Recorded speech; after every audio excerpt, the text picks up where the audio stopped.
Bab 151. Nama, Dewa Perang Surgawi kembali ke kota penulis, Liu Yuetian. Plus matikan mengatur ulang. Saudaraku, sebaiknya aku membuka cangkir dadu itu terlebih dahulu. Aku hampir bisa membaca mantranya. Pria berkacamata itu benar-benar tidak bisa membacanya lagi. Sungguh kutukan yang tidak bisa ditebak. Jika dia membacanya lagi, dia harus memarahi dan menipu makam leluhurnya selama 18 generasi. Baiklah, aku akan mengemudi terlebih dahulu. Yang Xuan juga sedang bermain saat itu. Melihat pria berkacamata itu, dia sangat senang. Semua orang menahan napas dan menatap cangkir dadu itu.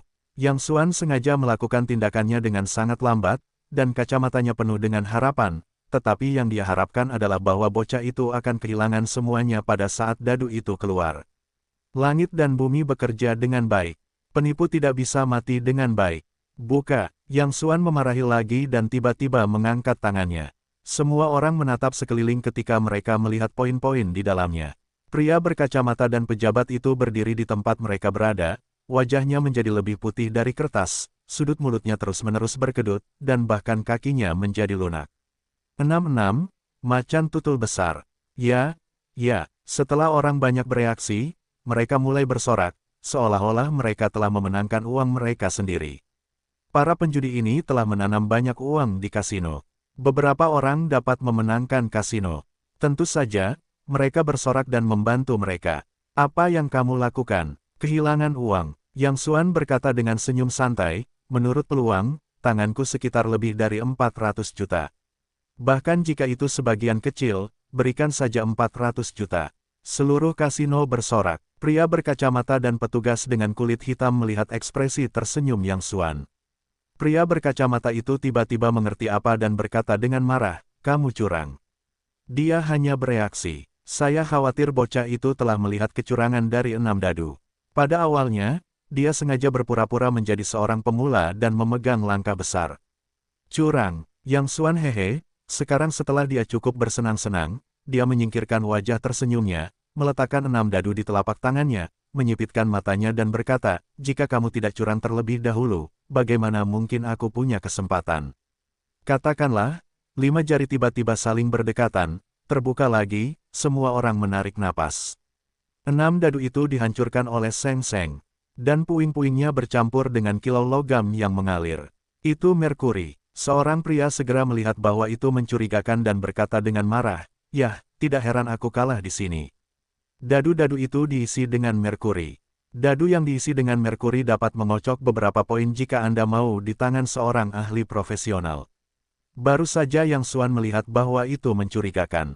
Kebetulan dia telah mempelajari 2 keterampilan dari seorang penjudi tua, jadi dia dengan mudah mengocok 6.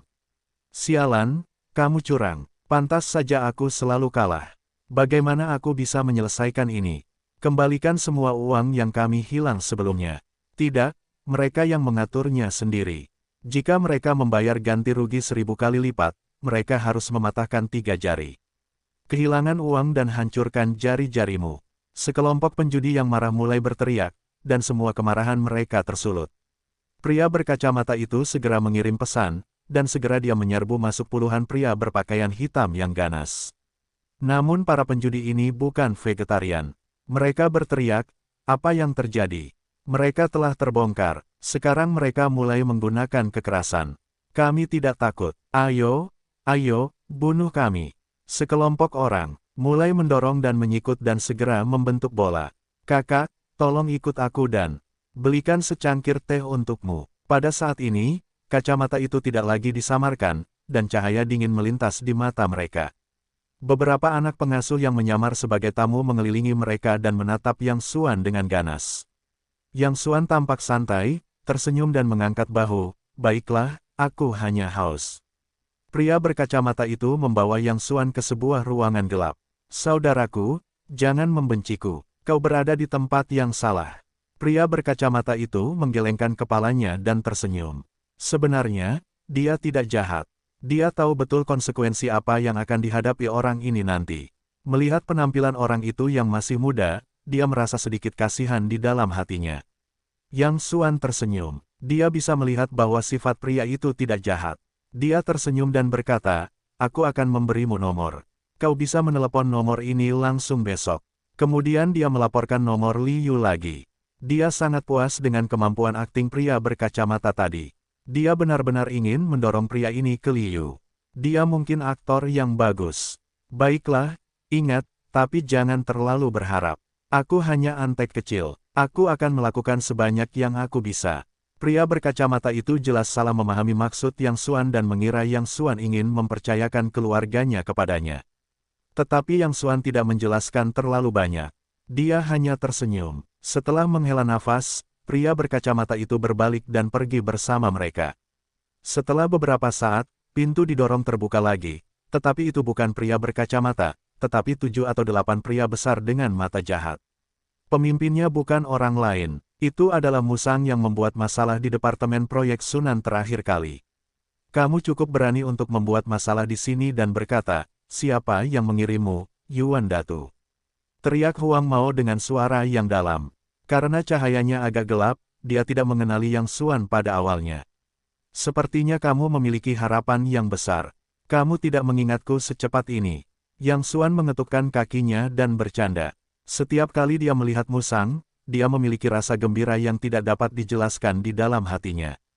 Pria itu masih mengenakan kaos oblong putih kotor, dengan celana panjang hitam tebal yang dimasukkan ke ujungnya, ikat pinggang Hermes diikat erat, dan sepasang sepatu turis putih di bawah kakinya. Huang Mao melangkah maju 2 langkah, menatap Yang Xuan, dan menatapnya dengan saksama untuk waktu yang lama. Kau pecundang, hahaha, aku tidak bisa melihat bahwa ini adalah takdir. Sambil berbicara, dia dengan bersemangat bergegas ke orang-orang di dekatnya, ini pecundang yang kuceritakan terakhir kali. Dia berlari untuk menjadi menantu dari rumah ke rumah dan menjaga menantu perempuan yang cantik, tetapi dia bahkan tidak bisa menyentuhnya. Menurut Tuan Lin, cucunya menuangkan air pencuci kaki di rumah, hahaha. Ah, jadi dia pecundang. Aku tidak menyangka akan melihatnya di sini, hahaha. Benar-benar tidak mudah menjadi seorang pria dan mencapai wilayah kekuasaannya. Sepertinya kita memiliki sesuatu untuk dimainkan hari ini. Sudut mulut Yang Xuan sedikit terangkat. Tampaknya dia menebak dengan cukup baik. Si Musang memang mengenal Lin Ziping. Ayolah, apa hubunganmu dengan Lin Ziping? Jika kau mengatakan yang sebenarnya, aku akan melepaskanmu hari ini. Yang Xuan berkata dengan lemah. Semua orang tercengang mendengarnya. Bujuk, lalu terdengar tawa. Semua orang menutupi perut mereka dan tertawa terbahak-bahak. Mereka pikir itu lelucon terlucu yang pernah mereka dengar dalam hidup mereka. Anak laki-laki itu lupa minum obatnya saat keluar. Apakah dia tidak tahu situasinya saat ini? Wah, aku takut sekali. Haruskah aku memohon padamu untuk melepaskanku?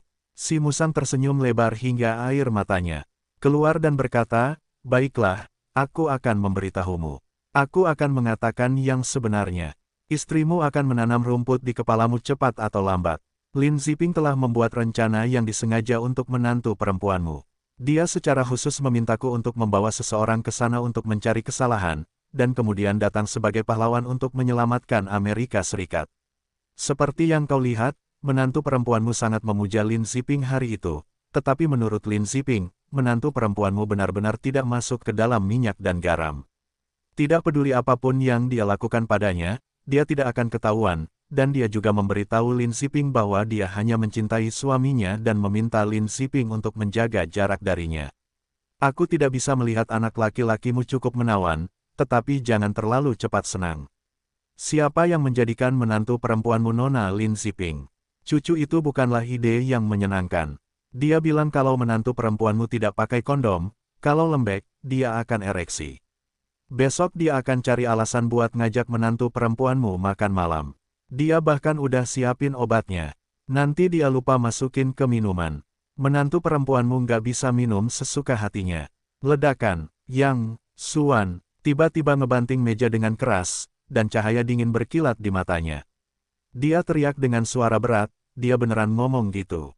Entah kenapa, melihat satu sama lain kehilangan kesabaran, si Musang dan yang lainnya jadi takut, bahkan ada perasaan panik dan ingin kabur. Apa sih yang kamu paksain di sini? Si Musang pun tenang dan berkata dengan galak, gimana kalau kamu tahu sekarang?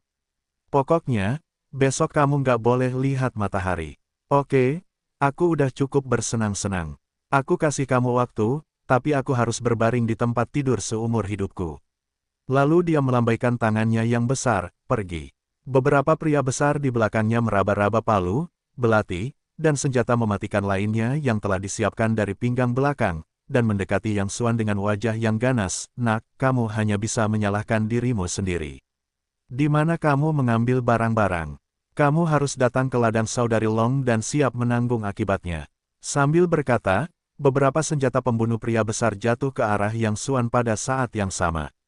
Bang-bang, dengan serangkaian suara teredam, Musang yang baru saja tersenyum tiba-tiba membuka mulutnya. Pria itu tampaknya tidak bergerak, tetapi anak buahnya jatuh dengan keras ke tanah dan pingsan. Yang Xuan berdiri perlahan dan mendekati musang itu selangkah demi selangkah. Musang itu takut untuk buang air kecil. Saya tidak berharap untuk bertemu dengan janggut yang keras hari ini. Nona Su, saya salah. Hentikan dia, saya tidak berani lagi. Tiba-tiba, si musang menatap Yang Xuan dan berteriak. Yang Xuan tertegun, secara naluriah menoleh, tetapi mendapati bahwa dia kosong di belakangnya. Yaitu, pada saat ini, si musang tiba-tiba berbalik dan berlari. Kecepatannya seperti kelinci, dan tidak ada bayangan dalam sekejap mata. Yang Xuan tertegun, lalu tersenyum pahit dan menggelengkan kepalanya dengan lembut. Tanpa diduga, dia ditipu oleh seorang hooligan kecil. Tetapi jika dia mengejarnya sekarang, si musang tidak akan lari, tetapi Yang Xuan tidak melakukannya, karena dia ingin menunggu Tuan datang dan menyelesaikan masalah itu pada suatu waktu. Sebenarnya, Long Xiaoman kebetulan berada di ruang tunggu di lantai 3 kasino hari ini. Dia sangat marah ketika mendengar bahwa sesuatu telah terjadi di bawah. Dia langsung memerintahkan si pembuat onar untuk menggali matanya, menghancurkan anggota tubuhnya, dan kemudian memotong lidahnya, sehingga dia bisa menghabiskan sisa hidupnya dengan kesakitan di tempat tidur. Kakak, Long, ini tidak baik. Si musang terhuyung-huyung masuk dari pintu, ada yang salah, ada yang salah. Apa yang terjadi? Long Xiaoman meletakkan cangkir tehnya dan mengerutkan kening. Si musang berkata dengan wajah sedih, orang yang membuat masalah itu adalah seorang ahli. Aku baru saja membawa saudara-saudaraku ke sana dan siap melakukannya sesuai dengan instruksimu, tetapi aku tidak pernah menyangka bahwa orang itu adalah seorang praktisi. Ketika aku melihatnya memukul beberapa saudara, aku bergegas dan bertarung dengannya dengan putus asa. Kakak Long, kau tahu, aku berlatih seni bela diri sejak aku masih kecil dan diajari oleh seorang ahli ketika aku masih kecil. Langsung ke intinya, ya, di mana kau baru saja mengatakannya? Oh, kupikir aku bisa kehilangan nyawaku, tetapi aku tidak boleh kehilangan muka kakak Long dan bergegas untuk berduel dengannya. Pertama-tama aku menggunakan satu set tinju Wing Chun, kemudian aku menggunakan tinju Arhat King Kong dari Shaolin, dan akhirnya aku sampai pada satu set telapak pasir besi dari Sekte Kunlun. Tetapi karena aku tidak beristirahat dengan baik selama 2 hari ini, aku diserang olehnya setengah mati. Yang sebenarnya kupikirkan saat itu adalah aku adalah adik Long. Aku tidak bisa mundur bahkan jika aku mati. Tapi kupikir lagi bahwa jika aku mati, aku tidak bisa mengikuti adik Long lagi, jadi aku akhirnya melarikan diri dengan gerakan Ti Yun Zong dari Sekte Huasan. Wajah Long Xiaoman membiru karena marah. Jika musang itu tidak menyelamatkan hidupnya, dia pasti sudah mengusir si penipu itu dari lantai atas sekarang. Musang itu baik di mana-mana. Dia setia padanya dan memiliki pikiran yang cemerlang. Ketika Long Xiaoman masih berperan kecil di sini, musang itu mengikutinya. Selama bertahun-tahun, dia telah mengalami krisis yang tak terhitung jumlahnya dan garis depan hidup dan mati yang tak terhitung jumlahnya, tetapi musang itu tidak pernah mengkhianatinya dan telah mengikutinya kemana-mana. Suatu kali dia bahkan menggunakan tubuhnya untuk membantu Long Xiaoman menghalangi peluru. Kemudian, Long Xiaoman perlahan tumbuh dewasa. Untuk menghargai usaha musang itu padanya selama bertahun-tahun, dia menyerahkan kasino, salah satu industri terpentingnya, kepadanya, dan memberinya 10% dari keuntungan setiap bulan. Pria ini sebenarnya memiliki banyak kelebihan, tetapi ada 2 karakteristik yang membuat Long Xiaoman sering ingin menamparnya. Yang pertama adalah pakaiannya yang ekstasi. Long Xiaoman telah memintanya untuk berganti pakaian normal lebih dari sekali, tetapi si musang harus mengatakan bahwa ini adalah seleranya dan akan memimpin tren mode dunia di masa depan. Naga kecil ini dapat menanggungnya. Tetapi fitur kedua sering membuat Long Xiaoman gila. Jika gaya pemuatan dinilai, si Musang pastilah tingkat master teratas. Gaya pemuatan telah terintegrasi ke dalam tulang dan darahnya dan memuat kapan saja, di mana saja.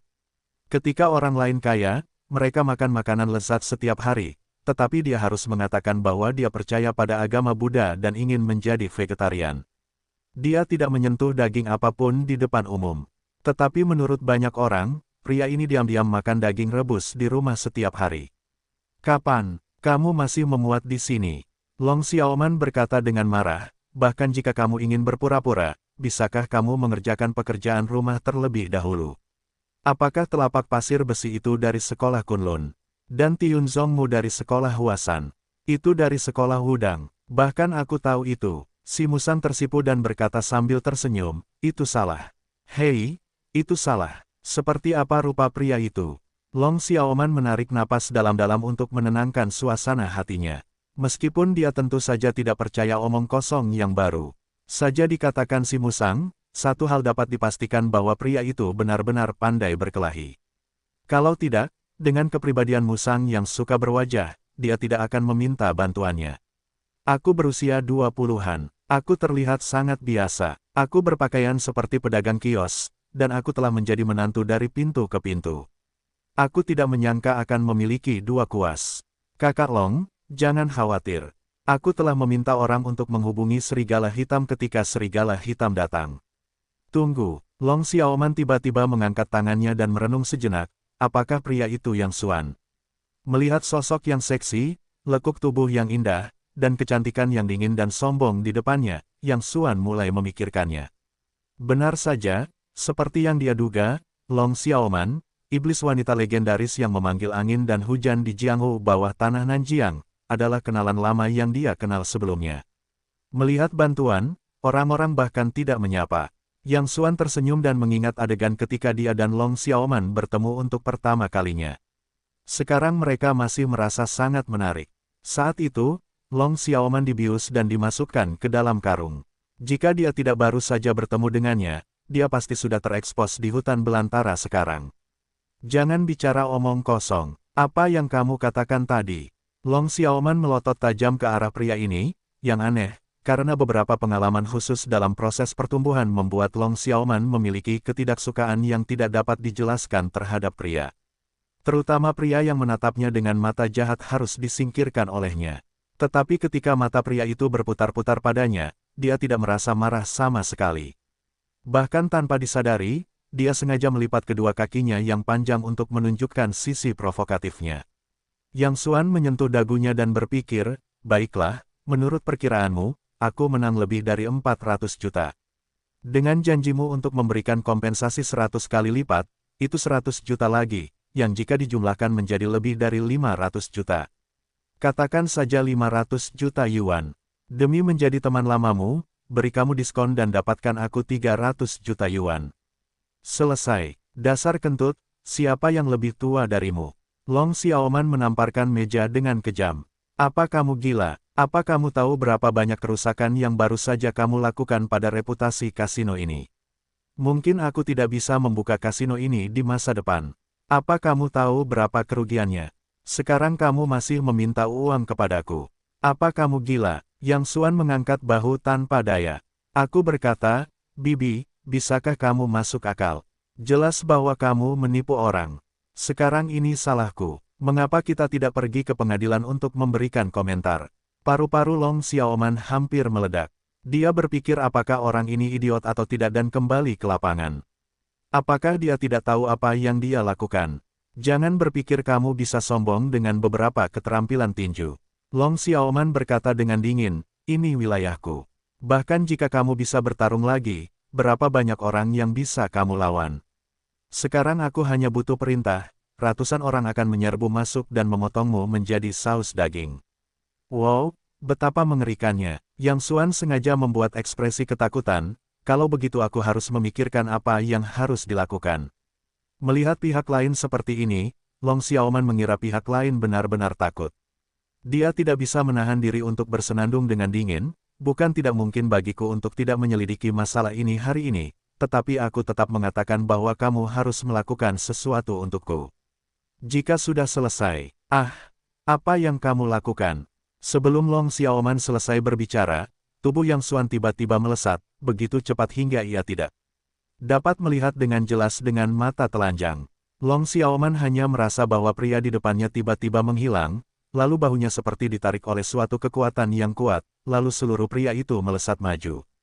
Yang Xuan menarik Long Xiaoman ke pangkuannya dan duduk dengan satu tangan mencengkeram leher Long Xiaoman. Ia menyipitkan matanya dan berkata sambil tersenyum, "Kalau begitu, aku harus menangkap pencuri dan raja itu terlebih dahulu. Jika kau berani membuat masalah lagi, aku hanya perlu mencubitnya dengan lembut, dan lehermu akan hancur berkeping-keping. Kau pikir aku takut mati?" Tatapan mata Long Xiaoman dingin dan penuh tekad. Ia melangkah selangkah demi selangkah dari bawah hingga hari ini. Kesulitan apa yang belum ia alami? Bahaya macam apa yang belum ia hadapi? Sejak hari ia memasuki dunia persilatan, ia telah lama mengesampingkan hidup dan mati. "Aku tahu kau tidak takut mati." Yang Xuan tersenyum, "Tapi, apakah kamu tidak takut aku akan melakukan hal lain padamu?" Setelah mengatakan itu, pandangannya mulai kabur, dan satu tangan perlahan terulur ke suatu tempat. "Apa yang kamu inginkan?" Long Xiaoman tiba-tiba merasakan firasat yang tidak diketahui di dalam hatinya dan ingin berjuang keras, tetapi orang ini tidak tahu keterampilan apa yang dia gunakan. Dia tidak melihat seberapa keras dia berusaha. Dia hanya menekan satu tangan pada titik akupuntur di bahunya, dan tubuhnya menjadi lunak tanpa usaha apapun. "Kamu bahkan tidak bisa berteriak." Suaranya mirip dengan suara nyamuk. Saat tindakan bajingan itu semakin membesar, Long Xiaoman meneteskan air mata. "Bajingan, kamu memiliki kemampuan untuk membunuhku. Sayang sekali membunuhmu karena kamu sangat cantik. Bagaimanapun, aku telah menyelamatkan hidupmu. Kamu dapat membalasku." Yang Xuan berkata dengan senyum buruk, tetapi dia sudah senang di dalam hatinya. Sebenarnya, dia tidak benar-benar berencana untuk melakukan apapun terhadap wanita itu. Dia hanya ingin bermain-main dengan iblis wanita itu. Namun, wajahnya tiba-tiba berubah saat tangannya menyelinap melalui mulut masing-masing. "Apa-apaan ini?" Yang Xuan menghentikan aksi di tangannya dan menatap Hongaria yang menjulang tinggi di depan masing-masing. "Dasar mesum." Air mata Long Xiaoman jatuh, berpikir bahwa pria ini ingin memainkan trik-trik abnormal itu dengannya.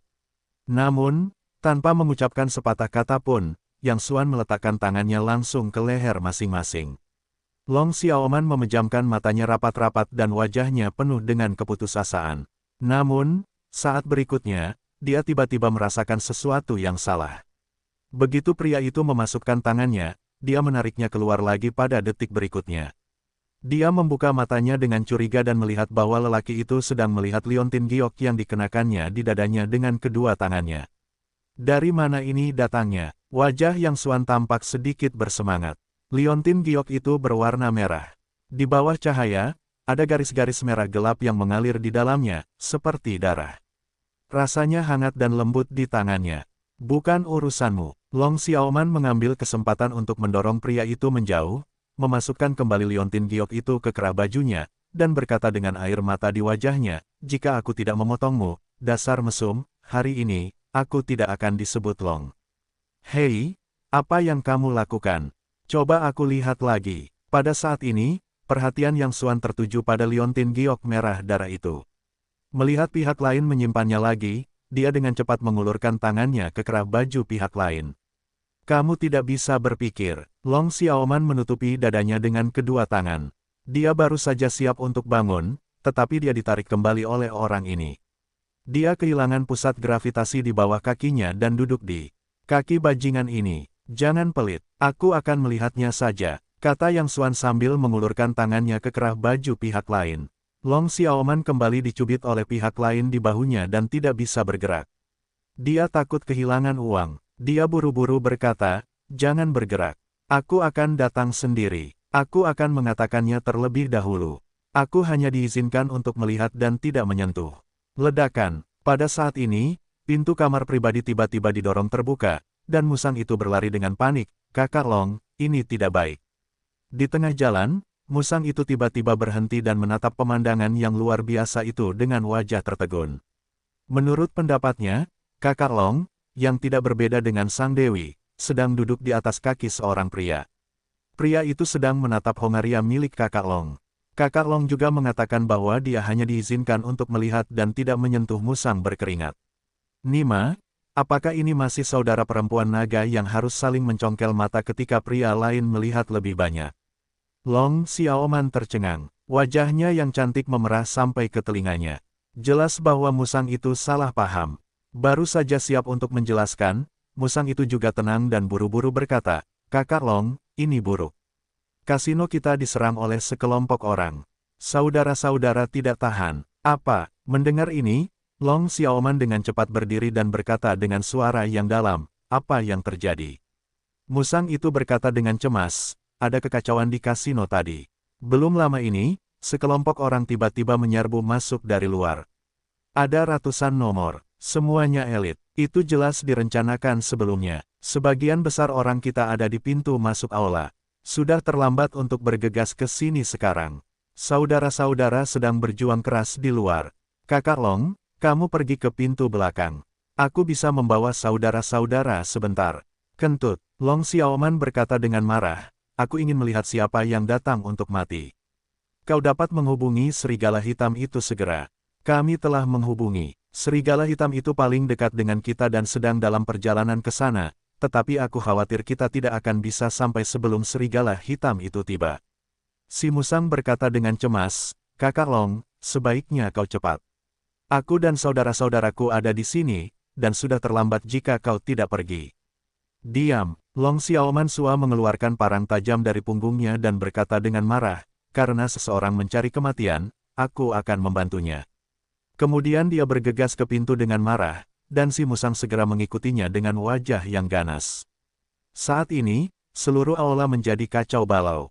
Para penjudi, yang baru saja membuat masalah semuanya tampak ganas dan menyerang dengan parang.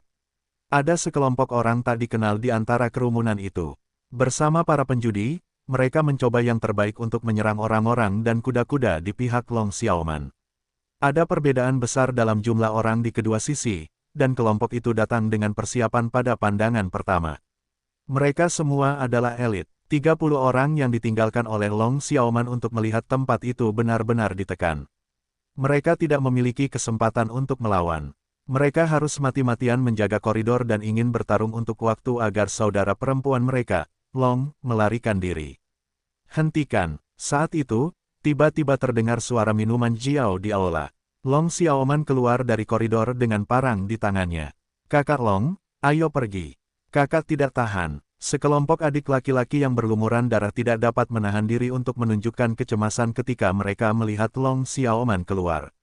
Long Xiaoman mendengus dingin, "Aku tidak pernah melakukan apapun untuk meninggalkan saudara-saudaraku seumur hidupku. Bahkan jika aku mati, aku akan mati bersama Kakak Long." Mata semua orang memerah. Selama bertahun-tahun, mereka telah mengikuti Sister Long dengan sepenuh hati, bukan hanya karena dia memperlakukan mereka dengan baik, tetapi juga karena dia tidak pernah memperlakukan mereka sebagai orang luar dan memperlakukan mereka seperti saudara kandungnya sendiri. "Oh, aku tidak menyangka si cantik naga legendaris itu sangat setia." Seorang pria berwajah persegi terkemuka di kelompok yang berlawanan tersenyum dan bercanda, "Demi kesetiaanmu, mengapa kamu tidak memberimu kesempatan untuk membiarkan lebih dari 100 saudara kita bersenang-senang dan mengampuni nyawamu hari ini?" Kentut ibumu. Mata si musang merah dan menggertakkan giginya. "Jika ada yang berani menyentuh Sister Long hari ini, injak tubuhku terlebih dahulu." Setelah itu, dia tiba-tiba berteriak, "Saudara-saudara, singkirkan bajingan-bajingan ini untukku." Kemudian, sambil memegang parang, dia memimpin dalam menyerbu.